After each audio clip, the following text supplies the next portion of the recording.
to give everybody out there listening a very warm White Cat welcome, because you're tuned in to the White Cat Outdoors podcast.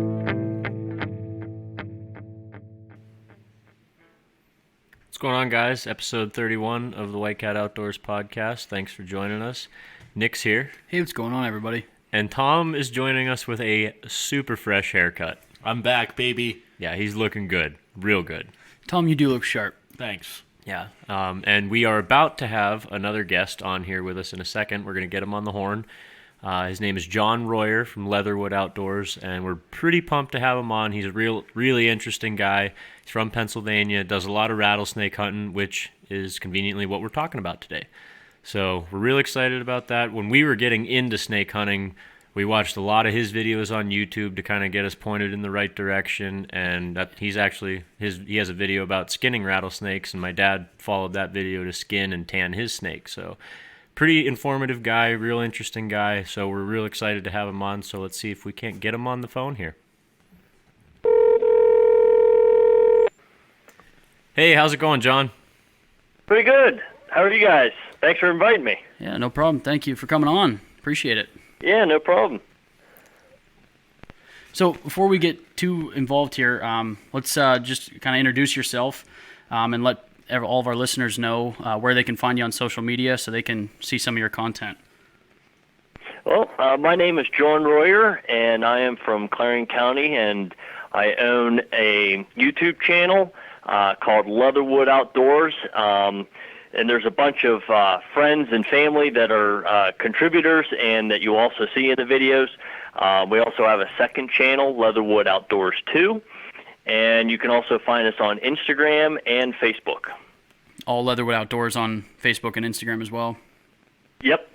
And is there, what's, I guess, the difference in content between Leatherwood Outdoors and Leatherwood Outdoors 2? Well, at the time when YouTube had its creators becoming really popular, they were putting out so much content that, let's say you posted something that you wanted to post it, but it wasn't true to the original format of your channel, but people wanted to see extra content. And so a lot of YouTubers were creating second channels. And it wasn't necessarily bad footage, it was just extra footage. So we thought, originally it was just videotape or hunting, and then it was like people were like, we want to see what you guys do for a cooking recipe, or something like maybe a how to gut a deer type of video. And so we started making those videos and putting them onto the second channel. Plus we had a lot of footage that it just didn't make any sense just to stick it into a video somewhere because it would have no context. So we would save up all the extra footage throughout the seasons and make it one video, and we would put it there. And so there's a lot of extra stuff there. I also have a lot more beekeeping and cooking, how-to type videos on that channel, whereas the main channel that we started with, that's where all the good hunts and the good educational videos, such as big mushroom hunting videos, the things that what really got us started is, and what we stay true to, goes on that channel. Good. So you dip into all of it, which is nice, which is why Frank originally reached out to you, because we I guess realized when we were starting our podcast that there's a lot of podcasts that they strictly go after bow hunting or western hunting or fishing, and we felt that there wasn't a lot of podcasts out there that seemed to wrap everything up. So, we follow the season where right now people are snake hunting, and you were our inspiration a lot of ways before we even met you or talked to you on the phone about snake hunting. So it just we did turkey hunting in the spring, and then we'll talk deer hunting in the fall along with some Alaskan stuff. But so we felt that what you're doing on your YouTube channel, we really liked it because like I said, it was a lot of inspiration for us. So yeah, that's great to hear. So how long ago did you get started with Leatherwood, like your YouTube channel? Did it start on YouTube? I'd say the inspiration started when I was a little kid. My dad always brought the video camera wherever we went, and there's actually some videos way back in the archives of Leatherwood Outdoors. I think it's the earliest video you'll see of me. We are actually on the Red Bank Creek floating. I'm thinking 5 or 6 years old, and Wow. a bear's crossing the river in front of us as we're floating down fishing, and my dad's like, "Look at the bear," and you can hear me going, "Give me the camera." So it was just naturally for me to always want to be behind the camera, and so that progressed into my dad filming me when I was 12, shoot my first deer, and then always having that around when I was going out on my own. It was just natural for me to have a camera with me, not to necessarily film a hunt, but just film whatever I saw so that I can come back, because, you know, you're in the deer stand or you see something, or you see a bear or a big buck out there 100 yards, you're never going to shoot it. At least you have the camera to videotape it, to bring it back to show everybody. And that's how it started. And then once got out of high school and YouTube was becoming popular, a buddy of mine said, "Hey, let's try to copy the guys on TV and try to make our own doe hunt." And we did that. Created the YouTube channel, and just film whatever we could to put on there. And some other friends from high school, they said, "Hey, we're kind of doing the same thing. We don't know how to edit. We don't have anybody to edit or anything." I said, "Hey, we're all from the same area. We all know each other." And I said, "Why don't you bring your footage to me, and I'll edit it, throw it up on the channel." And and it just came to be. There's no set number of people in Leatherwood Outdoors, so it's pretty much the way it was. Is if you want to film and put your hunt on there, then you got to film it. If you don't want to film and you don't want to mess with the camera anymore, that's fine with me. There's no ins or out. It was just a bunch of friends and family that like to film and put your videos out, and nobody was obligated to film the whole time. So, but it's just so ingrained in me, I can't even hunt anymore unless I have a video camera with me. Sounds like it's pretty unique. It sounds almost like a community that you've formed with Leatherwood Outdoors. Like you said, there's no, hounding people that they got to get footage or whatever. It's just when people want to film and sounds like share the same passion you do for catching things on camera, you just help them out, get it edited and up on YouTube. Right. We really didn't try to make ourselves known. It just sort of spread through word of mouth. I think one of the main things is what we did was we eliminated, because we were trying to copy at first the people on TV. We realized how scripted the TV shows are for hunting. And that really actually turned us off, at least for me, from even watching any hunting on TV. I haven't watched hardly any hunting on TV for almost 10 years. I don't even know what's new out there. I don't know the shows that are out there. Anything that I'm watching, I get off of YouTube, and I'm busy enough editing and watching and answering questions with my own channel. I don't even have that much time to watch anything else. And so that's where it was just diversity was another thing. We just go out there and we are doing the same thing that the average Pennsylvania hunter can do.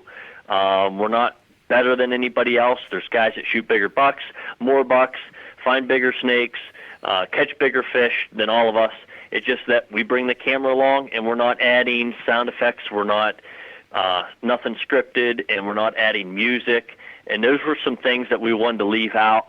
We wanted it to actually seem like a home movie.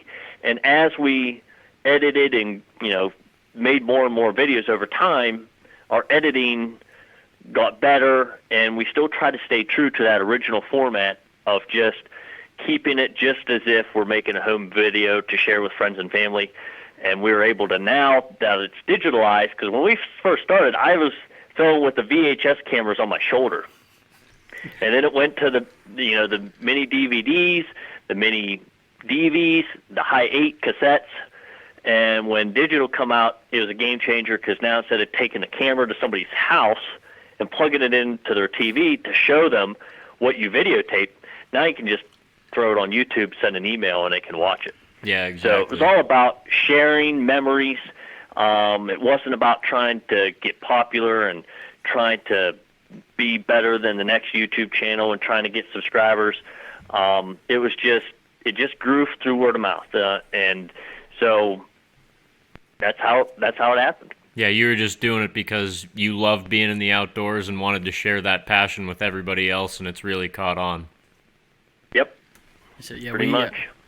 When we first last year, around probably about February of last year, Frank had approached me about getting into snake hunting because, well, I honestly went to school down in Williamsport area, and did quite a bit of hiking down that way, and I had only encountered I think 2 or 3 rattlesnakes the entire time I was down there hiking, so I knew that they were in the area, but I didn't realize you could hunt them, to be honest.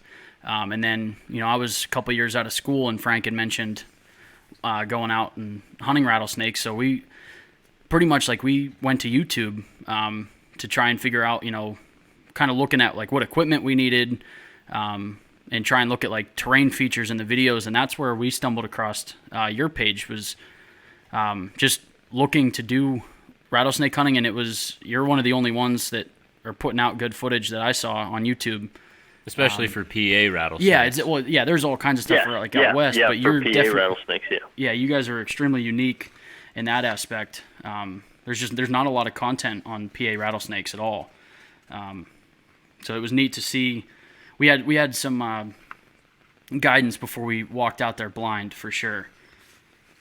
Yeah, and that's the thing with the videos that I've been making on the rattlesnakes recently, especially these past 4 or 5 years, is more of a educational direction towards the snake hunting, because there's been a lot of changes, and the sport is growing at an extremely fast rate, and so you get a lot of people out there, and so I want people to be able to at least see what I'm doing, because that might be the only thing they know, because it's very hard to find experienced snake hunters, because there really wasn't a whole lot of them in the state before it got real popular. How long have you been rattlesnake hunting? I know you said you grew up in the outdoors with your dad and stuff. Have you always been into snake hunting? Was that something that came from your dad, or did you catch on to that later on in life? Well, that came on later on. Now, I was always up in that area. It seemed like my dad, we would go up into the Benezet, Cinnamon, Kettle Creek, all that area up there, since it seemed like every weekend when I was a kid. So I knew all those places, and I never ever seen a rattle. I remember thinking I seen one rattlesnake hitting the road up there, and it still, as I got older, never dawned on me that we had rattlesnakes in Pennsylvania. Because where I live, there's you got to drive at least a half hour to get even close enough to find a rattlesnake. That's how it is around where we live. Like, when people hear us talking about rattlesnake hunting, they're like, how far do you have to travel for that? Like, what state are you doing this in? It's like, no, we're doing it not that far from home. Yeah, and that's where I was actually with a good friend of mine, Justin, and we were with his uncle, and we were coming down off of one of the hilltops up there, and my buddy Justin was he's just looking out the window into the ditch as we were coming down off the mountain, and he goes, "Stop!" And he's a big snake guy. He likes catching snakes and creepy crawler stuff. And he goes, "There's 2 rattlesnakes in the ditch." And I'm like, "You got to be kidding me." He goes, "No." So we jumped out, and they start buzzing. One was the yellow phase, one was the black phase, and they just went in this culvert pipe, and that was it. So his uncle's like, there's a way you can hunt those. You have to get a venomous snake permit, and you're allowed to kill one a year. And I'm like, "You've got to be kidding me." I'm like, why did I not ever hear about this or know about this? Mm-hmm. And we're both looking at each other like, that sounds like an awesome idea. Yeah. So we got, some snake-proof boots and chaps and stuff, and we had no idea what we were doing other than just a little bit of information of find some rocky places that's remote, where there's some woods, some rocks, some sun, some shade, and give it a try. Mm-hmm. And that's how it happened. So you had mentioned earlier, that huge spike in the sport of rattlesnake hunting. Do you have any theories on why maybe it's gotten more popular? Because I always wondered if it was because the permits became more accessible, if you will. They're over the counter now. I didn't know if you had any theories, because you've been doing it for so long. What changed, I guess? Well, I noticed first when, and I'm not trying to brag or anything, but I literally noticed when I started putting out videos every year. And it was about the 4th or 5th year that I put videos out. Every single person that I have ever met snake hunting knew who I was and told me they basically got into it because of me, in the videos that we put out. Well, you just added 3 more to the list this evening because I've already said it without you even informing us of that. So now, I would say recently there has been a recent spike added on to that with the over-counter license. Yeah. Because originally no one knew about it. You had to search on the internet. You had to look for papers. You had to print stuff out. You had to send it. It was a more difficult thing. And I never told anybody how to do it or anything. It was just the fact that when I was putting out videos, people were like, wait a minute, you can rattlesnake? And then they looked into their own and saw what they had to do. And because it was only shortly after I started putting out videos that they started with the measurements and regulations. Oh, because okay. when I first started hunting, there was no regulations. Really? A rattlesnake was a rattlesnake no matter what length or size, male or female. You didn't even have to tube it. It was just you pick up a snake and you could keep it. So how long ago did they start with having to sex it and get the measurement on it? I'm thinking it was either 2000 and it might have been 2008. Okay. So you've been doing this a lot longer than I realized, actually. And so I think my first video, because YouTube really didn't, YouTube, I think, come out around that time. It was around that time that more people, because I think our first video was uploaded in 2009. Mm-hmm. So my first snake hunt video was filmed before 2009, because we didn't even start the channel till then, but we already had footage of stuff. Mm-hmm. I'm thinking, because I'm talking 15 years ago or so. I'm trying to give flashbacks exactly how the timeline was, but it was somewhere around there. It was shortly after we started hunting that the tubing requirements, to count the scales, and with the fluorescent light tube guard, I was also hearing a lot of people saying, I saw the guys at the snake hunts using those to tube the snakes, but they were like glass and they were heavy. Hey, so I'm not hauling this around. Can I interrupt you for a second? What are you talking about? Because I'm not even sure what you're referring to with the fluorescent. The tubes. What are you using snake for your? Oh, just the regular snake. Okay, you had tube. said something about fluorescent, and I thought there was maybe like an attachment you were putting on your tube. Oh no, they're fluorescent light tube guards. Oh, that's yeah. okay. That's what you're using. Okay, we've been using like fishing pole sleeves, like you'd find like when you buy a pole at any fishing store. Yeah. We found it was a similar diameter to what we were researching people were using. But okay, so you're using a fluorescent light cover. Yeah. Okay. Yep. And they're like $3 at Lowe's, and they come extremely long. As long as the fluorescent light tubes are, and then you can cut them whatever length you want. Okay, and so when you I said started fluorescent doing that, light, I got all just kinds of emails. got What kind of tube are you using? It's like it's not a snake tube; it's a light guard.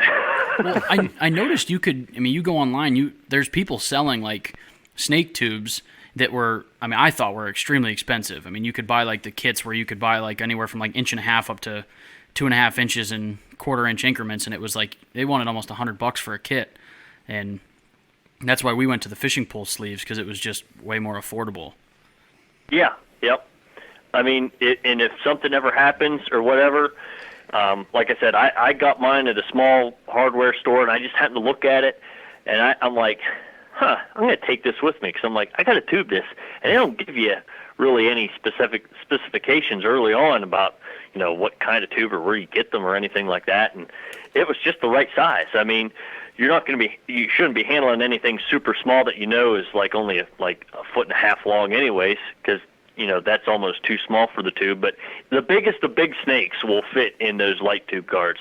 And they might not go up in a whole long way, but all you need is, just a few inches of their head up there. And if you can grab a hold of them, that's all you need. Yeah, as long as you get the business end in there, then you're safe. Right. And what's great about those is you can cut them to length, whatever length that you are comfortable with. So I know guys that are using them very, very short, and I know guys that they want them the whole length, just so that, I don't know, but I mean, they are pretty long, so I just cut them not any specific length, just whatever I feel comfortable sticking in my backpack, and nothing that sticks up too long that gets caught on branches and stuff, because I have lost them before and had to walk a half mile back in the middle of nowhere to figure out where my tube went, because if you don't have your tube, we've been there before. Count the scales on the back end. So yeah, you're gonna have a lot of fun trying to figure out if it's a legal one or not. Yep. Definitely have to be a little bit more careful if you lose your tube. Yep. So obviously, like you said, I didn't realize you've been doing this long. And one of the main questions we get and like I said, we've only been doing this for 2 years. Is about getting bit. So I feel like it'd be crazy not to talk a little bit like it. Have you been bit or been with somebody that's been in that circumstance? Or if you don't want to talk about it, they'll knock on wood or something here. Yeah. None of our guys have ever gotten bit.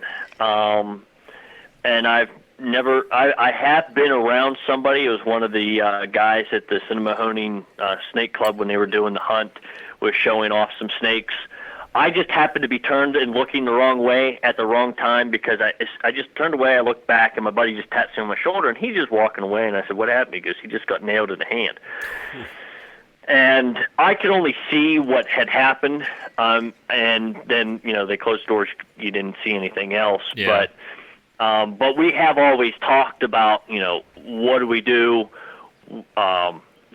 Keeping your heart rate down is the number one thing, is being mentally prepared for your heart rate and not to be overworked. And, if you don't go into it not understanding how you have to have your heart rate down, then you're just going to panic, because you're going to go, I don't know what to do. I don't know what to do. Mm-hmm. And so the first thing is we make judgment calls on how far back we're going to go. There are now, with technology, times that you can be so far in the middle of nowhere and still get service. Yeah. Sometimes we'll even talk about it with some of the guys, some of the bigger guys, that, if they get bit, they're going to be dead by the time they get out, and there's not enough guys to carry them. Yeah. And it's like, okay, the big guys, they can carry us little guys, or us lightweight guys out of the woods, and it's not the other way around with the bigger guys. So, and it's just taking precautions. I mean, I keep a little snake bite kit that you buy at Walmart. I've always had it in my pack. Is that going to save your life compared to anything else? Probably not. It's not going to be the deciding factor. The deciding factor is going to be how you react to the bite, and how much you have to work to get out, to get back to where you can either get, service, or how long it's going to take you to get to an ambulance that they can at least get you to get into a helicopter, because it's almost an automatic life flight, Yeah, for sure. if you do get bit. Yeah, So- and we've noticed, I'm sure we haven't handled anywhere near the number of snakes you have, but in the couple years we've been doing it, we've noticed that rattlesnakes kind of have a bad reputation. We've never had an aggressive one. They always kind of want to shy away. Like, it's a task to get them to strike at you or the tube when you're trying to tube them, and you would think that, putting that tube right in their face, bouncing it off of their mouth, they would be striking all day long, but we've never really had a snake that was overly aggressive. So I don't know if that's just our inexperience showing there, or if they really are a very docile reptile. I would say they are they would be very docile. Now, you can pick them up maybe at the wrong time. You know what I'm saying? They're almost like people. Yeah. Not every snake acts the same way. Yeah, definitely. Just like in the first video I posted so far in 2020, we found a yellowface. Not more than 200 yards, we found a blackface, almost in the same setting, same area. And that yellowface was more in the shade a little bit and more in the grass, and he was like more spread out. He wasn't coiled up. So he may have been going here or there. He was already on the move, and he never struck at us at one time. Then we go a little later, we find a big blackface. It's coiled up, laying in the sun by a rock. And when I got close to it, I mean, it was ready to go under a rock, and I just got it in time. And it struck at me like 2 or 3 times. Mm-hmm. And it never did that the rest of the time. But we think, after looking at the footage and talking about it, it looked like it just ate. And it didn't look like a female. It just looked like it had something big, like a squirrel or something, in its stomach. And it was just sitting there digesting its food. And it did not want messed with, you know. So you think about it, like, you don't want to be handled and picked up and playing around right after you ate, you know. And so every snake is sort of a little different. But we've never had anything that's out there trying to strike at you. If you have a snake that most of the time, if they're striking at you, it's either you're touching them you're gripping them too hard with the tongs, or you're grabbing them in the wrong section of the body. That's another thing. Another thing is sometimes maybe if you have your hand down closer to your tongs when you're carrying it, you have that, because they're seeking the heat. And I've had a lot of them, hold them with the tongs, and it's like as soon as they turn their head and they see the tong tube, they're just striking at it, and they can't bite it. They're just shooting venom all over the bottom of it. And the only thing I could think of is those times, it's like it must have been warm, that they thought it was somebody, something worth striking at to hurt something, and here it's just metal, because they don't know the difference. So, yeah, I would say the most of the time, if you handle them with ease and not real rough, if they do strike, it's only going to be a few times. I've never seen anything that just constantly, trying to nail you no matter what, because in the end, they don't actually want to use their venom. And a lot of times, if they do bite, they could just be dry bites. They won't inject the venom, because that venom takes a long time to generate in their body, and they use that to help digest their food. So they need that more for survival, and so they use it very sparingly if they actually need to. It's funny that you mentioned that, when they're most aggressive, like right after they eat, because I would say probably we've handled upwards of 40 some snakes in the last year and a half of hunting, and the most aggressive one was actually my snake that I kept last year. And I actually took him there's a guy local to us that does freeze drying, and he doesn't have a whole lot of experience with reptiles, but I took mine to him because he had done a few and actually did a snake years ago for somebody. And we found out through doing the freeze drying that there was actually a small mammal in its digestive system. It took way longer to do the freeze drying, but we had found out that the reason it was now putting this together with you, it was definitely a lot more aggressive than the other snakes, and it was because there was something in its digestive tract. Yeah, that just makes sense. I'm not saying that's set in stone, but that's just from what I've experienced.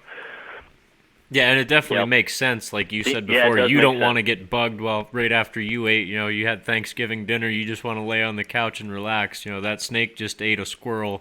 It doesn't want to get bugged. It just wants to lay in the sun and cool down.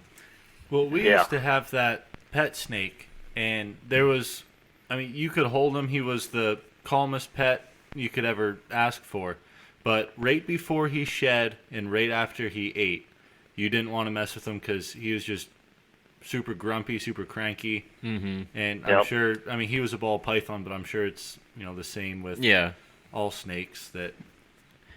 Tell you what, all this talk of eating's making me hungry, about ready for a smoke break. I could get down on a smoke break. So, John, since you're our guest, you want to take us away on a smoke break? Give us a little wild game recipe of your own? Yeah. So, with rattlesnakes, now, I've never personally smoked a rattlesnake. I gave part of a rattlesnake to my cousin one time. and he put it in the smoker, and I just never thought about smoking rattlesnake. And it didn't turn out too bad. Now, what he did was he soaked it in milk for a short while, and then he put it in an Italian dressing marinade and soaked the snake in that for, I think, 24 hours or so. And then he put it in the smoker.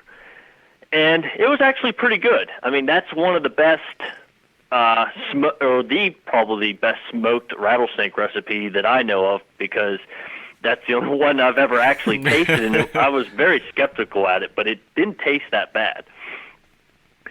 But the best recipe that we use for rattlesnakes is just egg, cracker crumb, and fried in some peanut oil, and just till it's lightly gold brown. The best, we use Ritz crackers, crumble them up, get some eggs, and we cut the snake into maybe 2-inch lengths every 2 inches or so, 2 or 3 inches.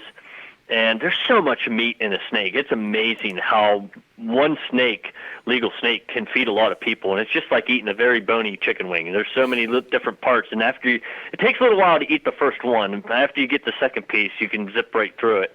But we figured out. Clean the snake off real good. And there's no marinade or anything like that. Just dip it in egg, then roll it in some Ritz crackers, throw it in, skillet with some peanut oil, and get till it's lightly golden brown, and there you go. It sounds pretty good, I tell you that. I'm going to correlate reptiles back to mammals here.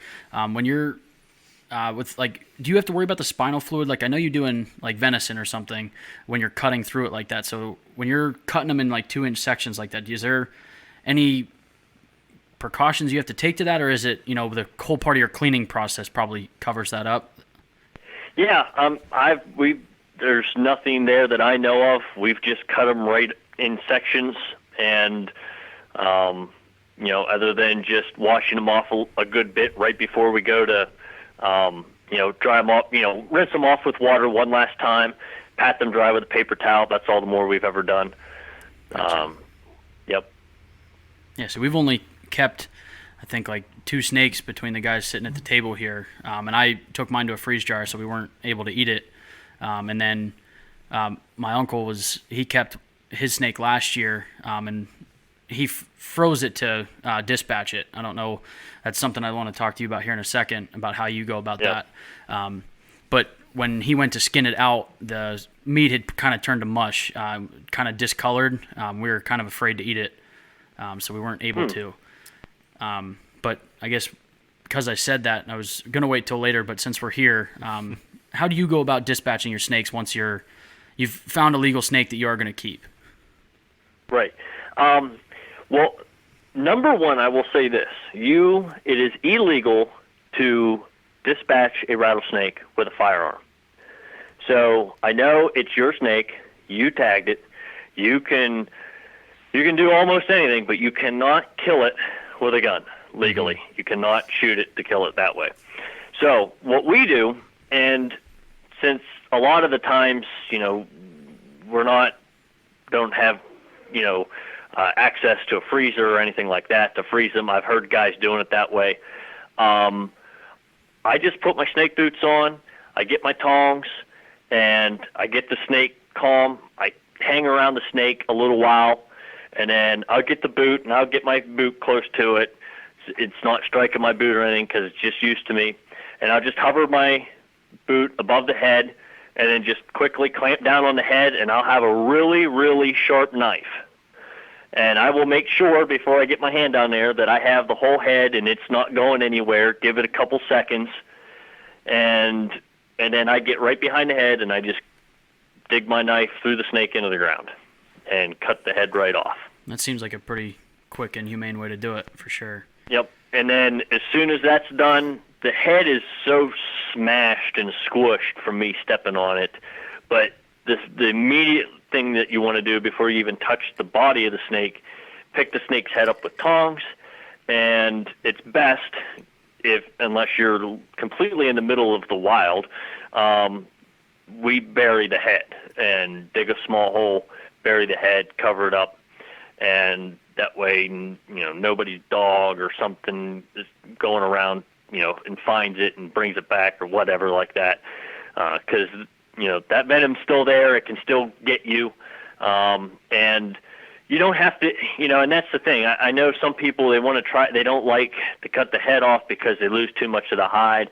But you don't want to get right there where the venom sac is. I mean, leave an inch or so of the neck attached to that head to make sure that, usually you don't want part of the head sticking out from under your boot. You don't want to see any of the venom sac. You just want to see just neck sticking out of your boot. And because, you don't want to be cut right there in the back of the head and cut through the venom sacs and it squirts all into your hand or whatever. Yeah. Which, it's not going to do really anything. You just hurry up, wash your hands off. You don't want it going into your bloodstream is the thing. You don't want any cuts or anything on your hands. It's just safer that way. So that's how we've always done it. And then as soon as we're doing that, we just hold the snake upside down. It'll just bleed out. As soon as it's done bleeding out, then we go immediately into the skinning process and then going into the fleshing process. And then we'll actually put the meat in the freezer right after that. And then it'll be ready for whenever anybody's ready to cut it up and cook it, thaw it out. Nice. I'm wondering, now I'm starting to think back, did your dad put his in water or was it just frozen? No, he just put it in the freezer. We brought it home after we were hunting that day. We had it in a pillowcase and we just put it in the freezer and left it in there for, I think it was like 2 weeks we left it in there. And actually when we put it in, we left for Alaska right after he put it in. So my mom pulled it back out and she was the one that said because we didn't gut it beforehand, obviously, because it was still alive. So all of its entrails and everything were inside of it for that whole time, which, you would think since it was frozen, it wouldn't really do too much, but, it kind of messed with the meat, I guess. So, I didn't see it firsthand, but I guess it turned the meat a little bit, and, we figured, we're going to catch more of these. We might as well not risk getting sick over, one rattlesnake. Yeah. Yeah, I've never had experience with any other, things like that with issues with the meat or issues with, freezing them or anything like that, because we've all done it the same way. We just get our snake-proof boots on, step on the head, cut the head off, throw the head away, and then we do the skinning and the gutting immediately. That's how we've always done it, so I'd never change that. So, the guys that will keep a snake, especially if it's not ready, because most of the time they need to shed, so we'll keep them alive. We'll make a cage, and then we'll keep them alive for a week or so till they shed. Yeah. And it's usually, when the guys are ready, because usually we'll do it as a group or something, they'll say, okay, this snake is ready, because we're not going to, because when we kill it, we're going to immediately skin it, flesh it, and clean the meat off, put it in the freezer. Yeah. And so you want to try to do that all at one time. Now, I will say we have had snakes that have bit themselves during the catch. Really? And we always wondered, what happens if you have a snake visibly bite itself? And we've read, and we actually ate a snake when we first started that actually bit itself.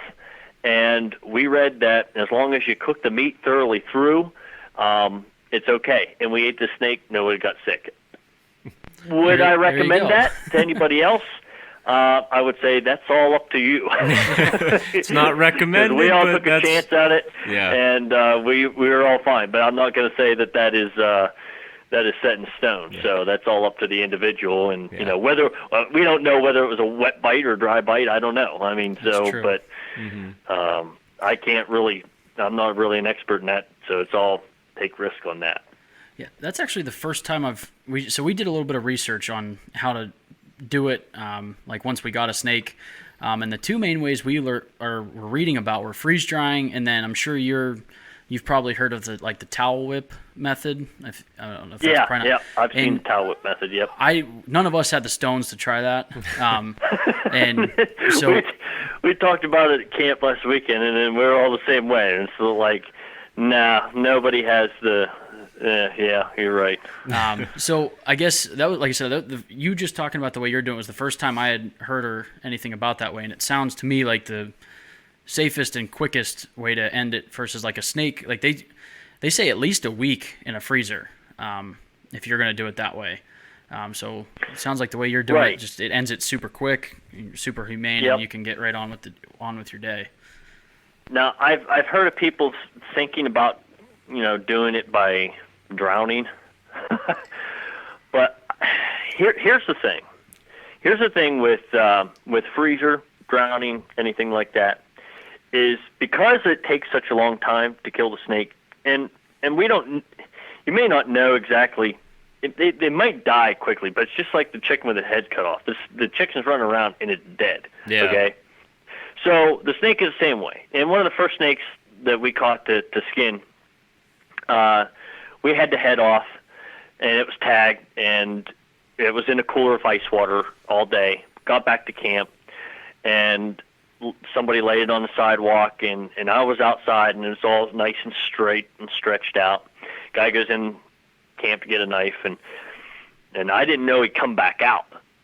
And I'm looking away. I'm just looking up in the woods in case I see some deer, and I just hear a scream. And I look over, and he's looking at his arm. He has his arm out with his fist clenched, and I see this blood spot in the middle of his arm just running down. And I'm like, he just got bit. Now, I'm not even thinking, okay, because the snake doesn't have a head. And I just look at the snake, and it's like in striking position.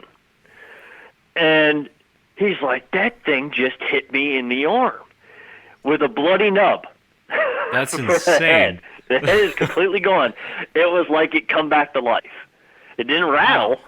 Yeah. But we kept touching it, and it kept turning as if it's ready to strike. That was like 4 or 5 hours later. That's insane. I can't believe it was the creepiest thing. Now, I did make a video on how to kill, gut, skin, tan a snake hide and preserve the meat and all that type of stuff. And in that video, and this is on the second channel, now it may be age restricted. YouTube age restricted that video not long ago, so I don't know if anybody can just watch it unless you have a YouTube account and say that you're 18 years or older. But it is moving the entire time that I'm cutting down through the middle to gut it. Now, a lot of people don't realize the snake is dead. I mean, the brain is not attached to the body. It's just the muscle spasms of cold-blooded animals. That's what they do. Yeah. And so, and it's kind of like the lizards that their tail falls off and it keeps wiggling around so the predator messes with its tail. I mean, the tail is not alive. It's not even attached to the animal anymore, Yeah. And it's sort of the same way with the snake. Yeah, we experienced that. I don't know if you do much frog gigging, but we do that quite a bit up where we're from, in like Northwest PA. And we notice like when you're skinning out the frogs, and we always soak them in like a brine before we eat them. And you skin them out and you throw those legs in the brine, and they start kicking as if they're swimming in the water. I mean, like you said, they're totally unattached. But, I mean, you can freak some people out because you look in that bucket and there's a bunch of little frog legs kicking, I mean, skinless and in the salt water. So, Yep. We had one time we had a section of meat wrapped in the bowl from the first snake. We had 2 snakes to skin. And we had the bowl in the meat, just the meat. It's gutted, the head section's gone, the tail section's gone of the skinny parts of the tail and the head. And it's just the big fat part of the meat wrapped around this big bowl, and there's 3 of us standing around as one person's holding the snake to pull the skin off the next one. I felt something hit me in the shin. Here, the meat sprang out of the bowl. You still trying to get away? Yeah, that's the first time I ever seen that because usually, we're not harvesting more than a couple snakes a year. Mm-hmm. Usually, it's getting down pretty low is what we keep anymore. But yeah, that was something else. Yeah, I noticed you personally don't seem to keep a ton of snakes in the videos. I've seen you handle plenty of legal snakes, but it seems like in your video you talk about how it's so early in the season, you hate to put a tag on one so quick. Yeah, I think my last snake I tagged was in 2015. It's the first 50-incher I ever tagged, and then I think it was the next year I handled a 52-incher. Me and a buddy both kind of caught it. And it was like after that 50-incher, it's kind of like, they still get bigger than this. Yeah. And so that's where it's kind of, I mean, everybody's different. Somebody that wants to tag a snake every year and keep the first legal snake they find and tag it, that's cool. I just got used to, I've tagged enough snakes, and when you hunt them long enough and you learn more about the snake, the more you appreciate the snake, the more you respect the snake, and you're like wanting to help the new generation of snake hunters to come in, because then you realize, okay, that 50-incher, I realized I hunted for how many years? And for the first part of those years, I didn't do a lot of exploration. We hit a lot of the same places. Mm-hmm. If we would have maybe hit a lot of different places, we probably would have found bigger snakes earlier too. But we also found some nice ones when we first started. But when we realized that those snakes take such a long time to get that big, and it's like, okay, letting that 45-incher go, even though I know somebody might tag it, kind of goes back to like deer hunting. Do we let the little buck go to let it get bigger, but then the neighbor might shoot it? It's the same concept with the snakes. There's more snake hunters out there than ever. That means there's more people going to be tagging snakes than ever. So that means finding those big giant snakes are going to become a thing of the past, unless the new and upcoming generations of snake hunters over time see things the same way the older snake hunters and more experienced snake hunters now are seeing it, where it's okay to tag. We're not saying we're anti-kill, anti-tag, mm-hmm. but some of the guys now, they'll tag a snake just to show it off to people for a month or so, and they'll take it back and let it go. Mm-hmm. And in a way, they're kind of keeping that snake from being tagged by somebody else and then letting it go again. They're also able to show off the trophy and then take it back to the woods. Yeah, then it gives somebody else the opportunity to tag that snake again next year, 2 years, 3 years, whenever. So, I mean, I have a decent amount of skins, and it's like, you know what, unless I see something that what I think is a snake of a lifetime, I still don't know whether I'd tag it or not. I mean, it gets to the point where I have already handled the biggest snake, and same way with my buddy at the time, and we let the snake go. But that doesn't mean that we are still not willing to tag a snake. We'll still tag a snake if it's, if it just strikes us the right way, or if it's just a certain size. Sometimes guys joke, I'm not tagging another snake till you find one that's 60 inches. Well, you might not ever find one that's 60 inches. Yeah, so, exactly. Something like that. Mm-hmm. But I know guys that are still finding snakes, like I said, that are the biggest snakes they've ever seen in their life. They've been doing it for years, and they still like, you know what, I'm not tagging this one out because it's almost too big to even tag. And it's just I guess you're only going to get that when you study and appreciate and respect the snake so much that you get to a point like that. Yeah, and I'm glad that you kind of compared it to like whitetail hunting. You said people kill so many bucks, and after a while, you wait out for your next biggest buck, or even if you see your next biggest buck, you're still like, you know what, I'm really looking for something special. And my first year snake hunting was last year, and I caught a 45-inch snake, so it was legal. It was the first legal snake I'd ever caught. And it was still, I was like, you know what, I'm gonna let this go. It wasn't exactly what I wanted, and I think a lot of that comes from, like you said, with whitetail. I've killed some nice whitetails, and I've kind of been in that aspect of letting a trophy go. So I kind of related back to that knowledge and prior experience for letting that snake go. So even though it was, a great snake, it was an awesome experience, I still let it go because I got the experience out of it, and I didn't really need to show the trophy off like you were saying some people do. And Nick even let a nice 45-inch snake go this year. It was the first snake we caught of the year. Yeah, it was just, I caught one. I kept one last year that was live weight, like live length. Sorry, not weight. In the tube was 48.5. So I kept that one. I was pretty proud of that. Yeah. Really nice black phase. But this year, like Frank, the first snake I caught this year was 45 inches. I think it had 7 rattles. Mm-hmm. But it was another black phase, and I'd kind of set a bar for myself that it didn't line up with it, and I was just as happy to take a quick picture and put him back on the rock he was basking in. So, yep. So and the more important thing that I'm coming to the conclusion now that is more important for the future of seeing bigger snakes is not necessarily trying to promote people to let them go when they catch one. Like, oh, shame on you for tagging a snake. It's not, it's only a 42-incher. That should not be going on. But what should be going on is those experienced snake hunters should, instead of getting down at people and trying to, it's kind of like, the elite deer hunters getting down on the people who shoot a smaller buck than what they would normally shoot. Mm-hmm. We shouldn't be doing that. What we should be doing is coming alongside those people that are new and showing how to safely handle the snakes in order not to injure the snakes, so that those ones that they do let go that are like 40 inches and they're not legal, they're not crushing the head, crushing the ribs or internals of the snake and letting it go, thinking that snake wiggles its way away completely fine. It's not like you see a snake limping. Yeah. And so it wiggles away fine, and they don't realize that in a month that snake's going to be dead because it's not going to be able to open its mouth to eat, or something happened in its head, and it's just going to, because they can live a long time without any food and until they just die because they can't eat anything. So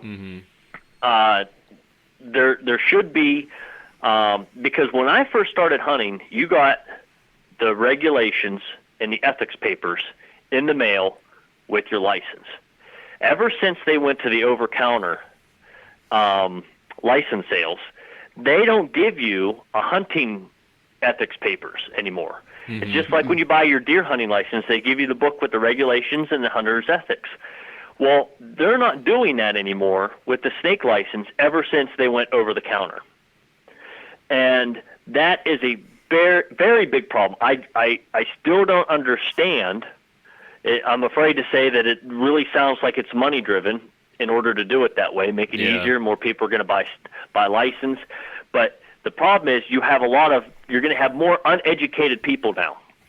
Yeah, like you said, from a money standpoint, don't know how to safely handle a snake. Yeah, from a money standpoint, the state's like, okay, we just want people to buy licenses, but from a conservation standpoint, you and me and everybody else, we're like, well, you should kind of really keep doing this because we want to continue to do this for years to come. Well, and I even noticed... You can go get a snake license if you just know, I can go get a rattlesnake. How are you going to know that it has to be a certain length? How are you going to know anything, Yeah. How to do anything, what to do? Because, there is some guidance with those papers. And so you have people that are mishandling the snake using... Now, that comes into an issue with tongs or hooks. There are tongs that have more of a sharper edge to them than other tongs. And we got to always remember that tongs don't hurt the snakes the same way pencils don't misspell words. Okay? So it's the handler who is hurting the snake, not the tong. Now, we can eliminate user error by getting different tongs, but that's not going to eliminate the person from being able to handle snakes better. Yeah, you still have to know what you're doing. In their hands, or put a snake hook in their hand. Maybe if instead of using the hook, they use the hook as the pointy end and dig it into the scales and pull the snake out that way. Yeah. It's all on the user. So I know guys, especially with guys in my group that have those tongs. Usually people buy those tongs because they're cheaper and easier to get. They wrap them with tape. That's exactly what we do. Yeah, we do the same thing. Sharp stuff. I know guys that have cut snakes, not intentionally, but you can ruin a hide. If anything else, if you catch a really nice snake and you're holding it with one of those sharper tongs, you could cut a snake's hide, and there goes your beautiful snake tan. But again, making sure that we're not handling the snake close to the head, not close to the tail, and when we do have it in the body, we have to use a little bit of discernment that yes, you can squeeze fairly tight. They're used to going into rocks at, or the height of their head are smaller. And so, but it's how we grip them and how tight we grip them, whether we're constantly just snapping them real hard. I know some of the smaller snakes, they really flatten themselves out, so it looks like they're being pinched really hard when they're really not. So that's another thing. When we see pictures and video, we're only seeing a little bit, but we still have to make sure we're not handling those snakes closer to the head and closer to the tails and more in the center of the body, and having a grip, not this death grip to keep them from not moving at all. It's just enough, even if they keep sliding out of your tongs, just keep bringing them back until they just decide, okay, I'm not running anymore. That's a good point, because I know last year we had posted some pictures with some snakes, and people had made comments, that we were squeezing them too tight, but if they were there, you understand that they're slithering right out of the tongs, actively while the picture's being taken. It's just, like you said, they flatten themselves out, so it looks like you're got this death grip, but in reality, they're pretty much just sitting on the bottom half of that tong, with the top is just trying to, we're really not clamping hard at all, but just the picture can be deceiving, like you said. And there's a lot of guys out there that they've never used tongs. They're the hook only guys. Mm-hmm. And it's like the you're not going to be able to explain to them that you're not crushing the snake because they've never used tongs, or they're so anti-tong. It's almost like if you see somebody with tongs, those people don't respect the snakes, and that's completely false. Yeah. Because you might as well just say that, guns kill people and pencils misspell words. Yeah. Because it's not the tong's fault. It's user error, and we can't always judge user error just on a photo. Now, there's some that are completely obvious. If something that a tong is crushing a snake's head, something like that. And then we have to still also remember whether that person is already tagged out on that snake or not. Is that snake going to be released? Or if they're going to tag it, you know what? That's a different issue if it's already tagged. Yeah. It's a bigger issue if they're letting that snake go. And so we have to use a little bit of discernment when we're interacting with other snake hunters and the new and upcoming snake hunters, and not get people so upset that they say, you know what, I'm just going to go kill all the snakes in some den because some guy just made me so mad I don't even want to do this anymore. Yeah. That's as sad as that sounds, there's people out there like that. And we don't want anybody that's getting into the sport to go and do stuff like that. We want to come alongside them and be respectful of them. And I look back at the way when I first started hunting snakes, and I was completely an idiot. So I look at people the same way. I'm not saying I look at them as idiots, but I understand that when people do things for a period of time and they're really wanting to learn and understand things, over time they will change the way they do things. And because I started out not having anybody show me or teach me, I learned it all on my own. I made a lot of mistakes at the beginning when I first started snake hunting. But as I got older and more experienced, my handling got better. My understanding of the snakes and appreciation and respect for them was greater. And now we have the opportunity, at least if I can't come beside somebody physically, I can show them and teach them through videos the best way to snake hunt and what we need to be doing and looking future, because we're so fortunate in Pennsylvania. There's people out of state coming from a lot of places to Pennsylvania to catch rattlesnakes, and that's actually bringing people out of state into Pennsylvania because of the rattlesnake hunting, believe it or not. It's believable. I know I talked to a lot of people that even live here in Pennsylvania that didn't realize that we had rattlesnakes. So I think, which it's baffling, but you don't think about it. When somebody says rattlesnake, you think it's sitting by a cactus. And, So I think, just like with the rising of, like the spotlight put on rattlesnake hunting, I think is bringing awareness to snakes. And one thing that I've seen change over the years that we've been doing it, we do a lot of some of our snake hunting we do on like the oil pads and stuff. Like on those trails. And we noticed this year there was actually signs put out, snake area, use caution. So mainly for the people traveling in vehicles, slow down, be aware that there's could be snakes alongside the road.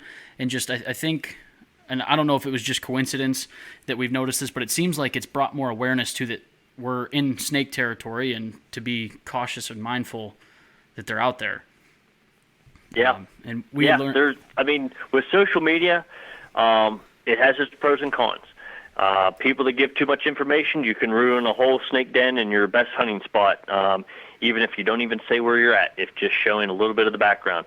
So it's always best to be somewhat cautious of where you're at, what you're saying, how you're finding them. But the places where they are well known, we see the non-snake hunters, the people who claim every snake, every dead snake every good snake is a dead snake. Is what it is. Mm-hmm. Okay, we need to start educating those people. Now, okay, I get there's times where people are, on the very edges of snake territory where one stray snake might come in, where kids might be playing and stuff like that. Okay, that's a different scenario. Outside what I'm talking about is just the general people driving down the road. Oh, there's a rattlesnake, swerve to hit it on purpose. Yeah. Okay, when they're not in danger, they just have a completely fear of snakes, and that's not. We can at least teach people, or at least change somebody. You're not going to get to everybody, but at least to a small portion of people. If we can let one person that would have ran over a snake decide, you know what, I'm just going to go around it this time. Mm-hmm. Yeah. Because I learned too much about snakes and how important they are to the ecosystem and to just Pennsylvania itself and stuff like that. That does wonders, if we can keep people from running them over on the roads or killing them senselessly, hiking or something like that. Yeah. And so that's another thing, trying to teach that the snakes aren't, like we talked about earlier, so aggressive that they're going to chase you down and nail you. They just want to get away. Yeah, exactly. Their first instinct isn't to strike you. They're like, okay, I just need to get the hell away from this situation and I'll be good. They don't want to strike right away. Yeah. Yep. We actually we ran into a biologist this year while we were out hunting, and what his job was is one of the companies in the area we had hunted. They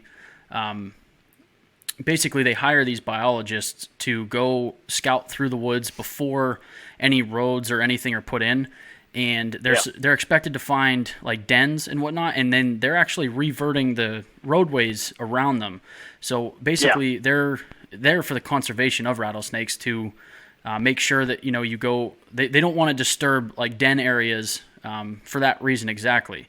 Now I know the snakes tend to move in on that kind of action when you create this sunny area in a spot that wasn't, but they do stay away from dens, which I thought was really cool that these companies are literally hiring these biologists to come out and do it. So they're not just, blindly eroding a huge den with a bulldozer. That was pretty cool to talk to that guy. We talked to him for quite a while.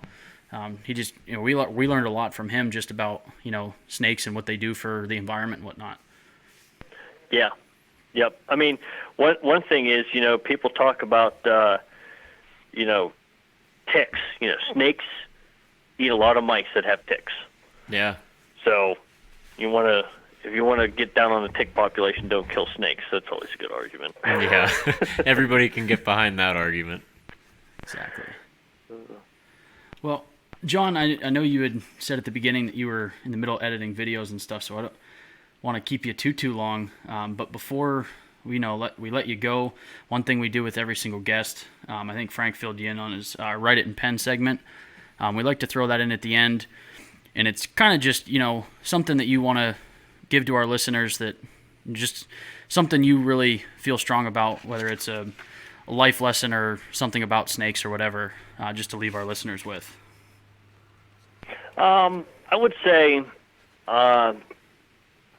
in this day of social media and everyone is able to just go out there and start a YouTube channel, and you have the way that the TV presents hunting anymore, I think we're losing a traditional aspect and also a moral aspect where everyone's out there trying to catch the biggest snake over the next person, shoot the biggest buck over the next person. And I think with Rattlesnake, the way the progression of the podcast has gone tonight, where we're talking about how the safety of rattlesnake hunting, the appreciation and the respect for the rattlesnakes and how to handle them and why the limits were on there and about ethics and stuff, we have to take a good look in the mirror, not just with rattlesnake, but what we're doing in the deer stand, on the ice fishing, on the boat, on open water, and just anywhere that you're at, even in work, and present ourselves as respectable and kind people. We're outdoorsmen, we're sportsmen, and you see a lot of backbiting and fighting anymore and trying to be better than the next person and trying to be famous and well known, when there's more important things to life than rattlesnakes. There's more important things to life than hunting. So don't get too involved in being obsessed with any one particular thing.